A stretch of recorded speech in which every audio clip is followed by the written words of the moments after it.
get in? There's somebody. Okay.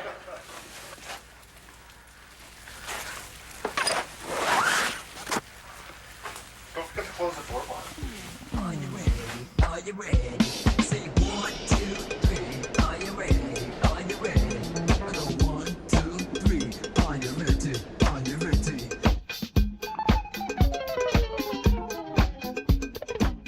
Martin Wong was an extraordinary figure and artist. He was queer, Asian American. We might see his work in the same kind of constellation as Keith Haring or Jean-Michel Basquiat, art that was often both for and about public space, the street.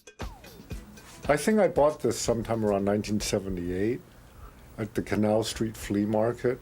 It's a toy railroad station.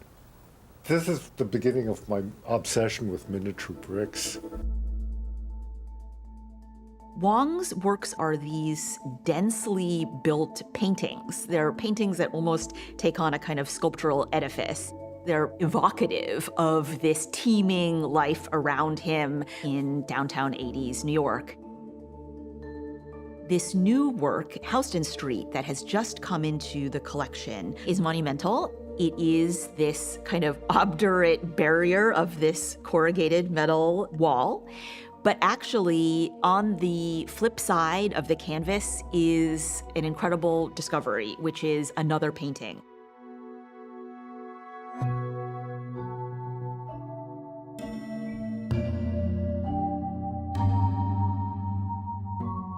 When it finally arrived to the studio, we wanted to do examination, analysis, and whole comprehensive treatment. There were a lot of things that we were looking at.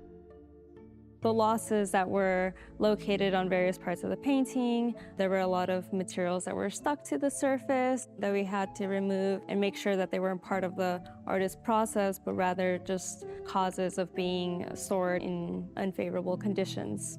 So the treatment includes various parts, including restretching it, building a new stretcher to adequately support the piece. We knew that it was a double-sided painting, but we didn't know exactly what was on the other side. We talked to the previous owner and he told us his theories, but what we've been finding out since then has been an interesting story. Initially, we first thought it was a tagged painting. That was one of our first theories. And then the more we looked at it, we saw that there's a signature in the bottom, Martin Wong, and graffiti by Sharp and Delta 2.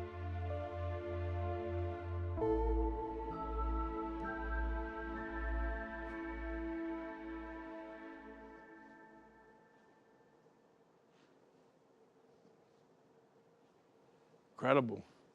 You know, when you see a work of art that you did decades ago and you haven't seen it and you don't remember it, it's like bumping into an old friend after many years.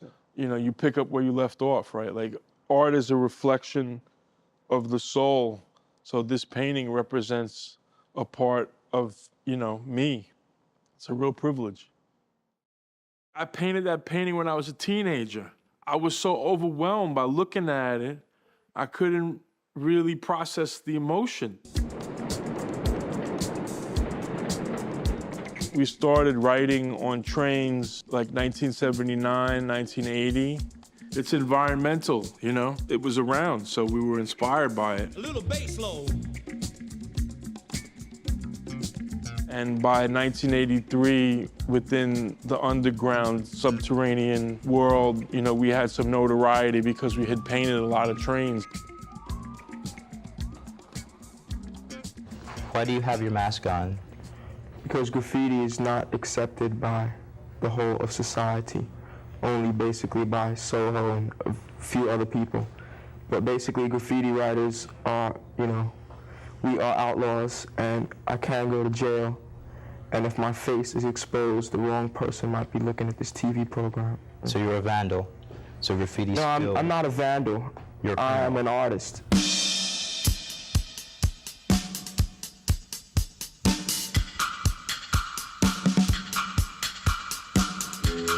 1983 was the year that I started painting on canvas.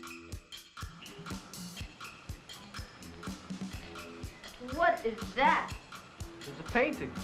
And from 1983 to 1985 was the period where we were still actively involved in the subterranean world and actively involved in making art on canvas.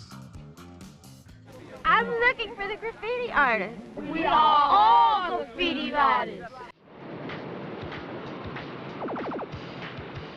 There were a number of fuses that were all lit in the summer of 1980. The Fun Gallery was the first gallery in the East Village to show graffiti artists.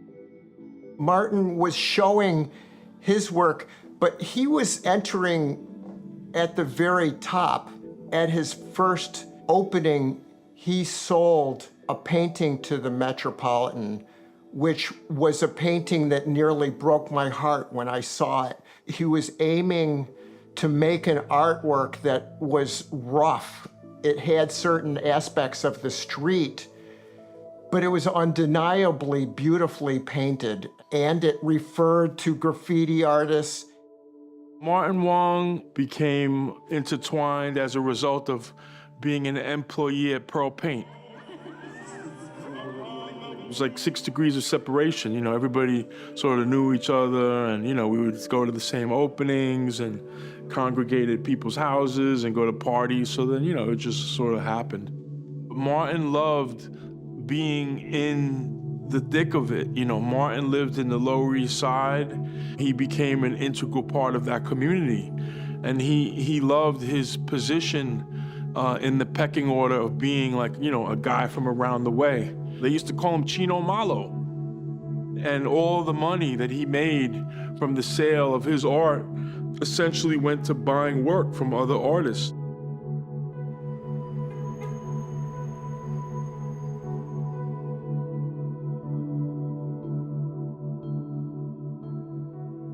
Martin was the first person to organize a museum show. He was always of the opinion that the culture didn't get enough respect in the mainstream, so he created the museum himself. It was a vehicle for him to showcase his collection, but it was also, you know, something that he did because he was giving back to the movement. Martin Wong wrote this. He said, "The Museum of American Graffiti is a privately funded institution devoted to the study of aerosol hieroglyphics. It is hoped in the future that additional grants will enable us to publish and document information crucial to the field before luck and the vagaries of time will have dispersed this material forever." Wow.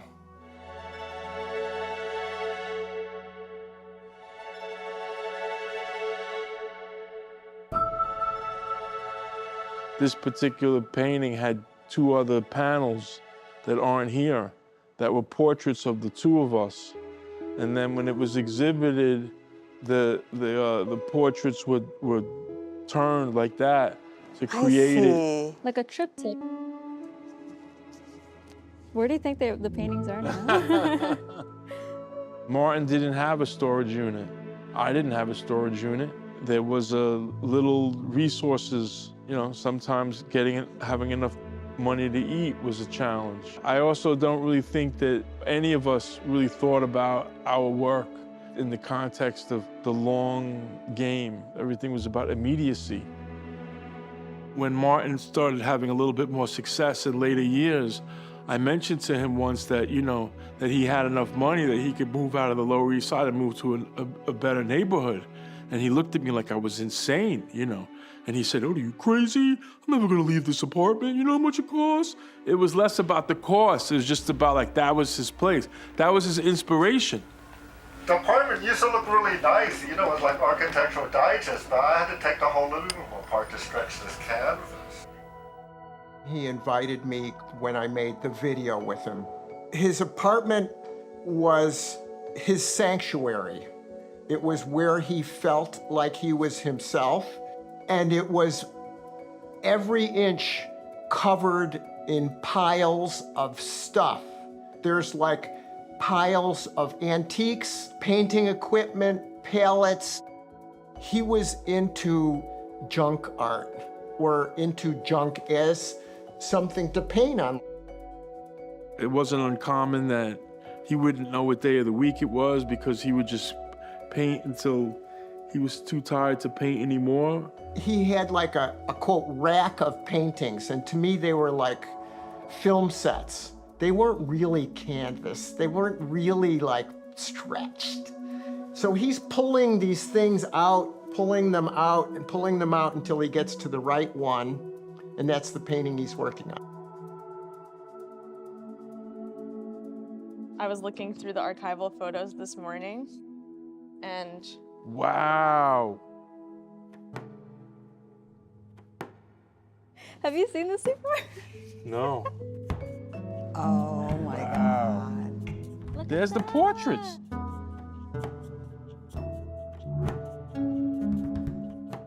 This is it being exhibited.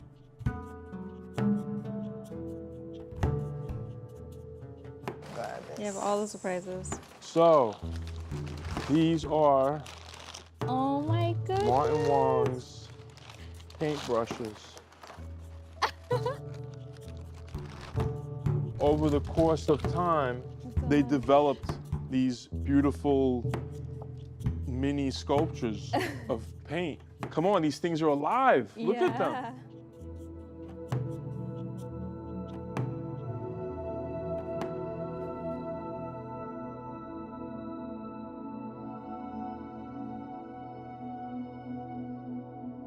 He was someone of incredible intensity physically. So the idea that he would die from AIDS was unthinkable. And he did it with such a sense of humor.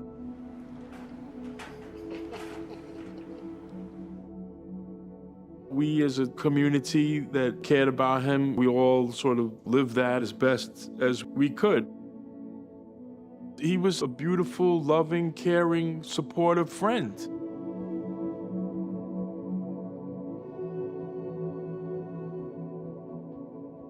Do you think there were ever plans to display this again? No, I don't think so at all. At the moment that the decision was made to paint on the other side of the canvas, there was no focus on this side of the canvas as being important. These were logistical decisions that were completely unemotional, right? The painting was probably taking up too much space in the apartment. He was working on a new series of paintings. He just painted on the other side of the canvas. That was it.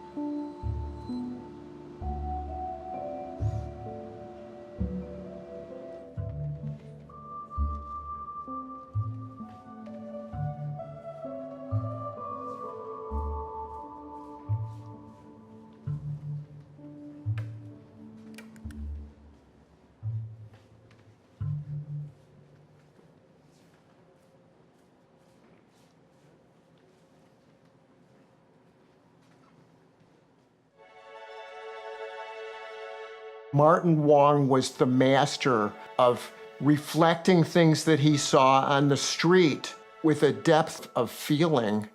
And the feeling is more sadness, I would say. His work was an aspect of New York archival history because some of those buildings are gone. So it's like a portrait of the city that doesn't exist. Houston Street is a major work. It evokes this haunting experience of standing on that street in the Lower East Side in the 80s and this world of material richness that suddenly emerges. Even if it's not totally intentional, the idea that you would look at the front of the painting, this blocked metal wall, and then the secret on the other side is this whole other universe.